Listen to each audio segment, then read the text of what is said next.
The question becomes, will the Browns start their starters or continue to rest them? It's a kind of a risk-reward question with the Browns. None of the starters really, except for very few, have played in the first two preseason games, particularly on the defensive side of the ball where there's so many new starters.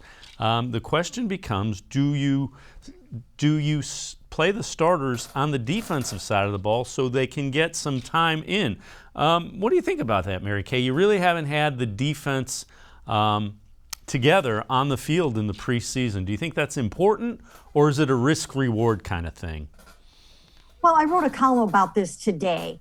I really do think, obviously, in a perfect world, you would have wanted them to play together, to gel, to get their mojo down, to have Anthony Walker out there calling the defensive signals, to have John Johnson directing traffic in the back end, to having everything working in sync, and to have those guys really gelling. But it just hasn't been that way. What they're doing is, they're working on it mentally, but physically they haven't all been able to be out there together because of injuries, because of Takk McKinley being gone, because of JOK being gone for a while. I mean, these guys, there just hasn't been a whole lot of continuity, lots of revolving door with hamstrings and soft tissue injuries. But the points that I made in my column today are, they added a lot of really good, experienced veterans to this defense. These guys have been around. John Johnson and Troy Hill, they played for the Rams, the number one defense in the NFL last year. They've played in a Super Bowl. Malik Jackson, he's played for 10 seasons. Anthony Walker, 48 starts in the NFL. These guys aren't just, some new guys. Last year, they had a lot of guys that were just kind of bodies to fill and plug holes. This year, they added some bona fide talent. And I think even though it might take a little while for it to work exactly how you want it to, I think they're going to be ready to go against the Kansas City Chiefs and make a lot of noise in that game.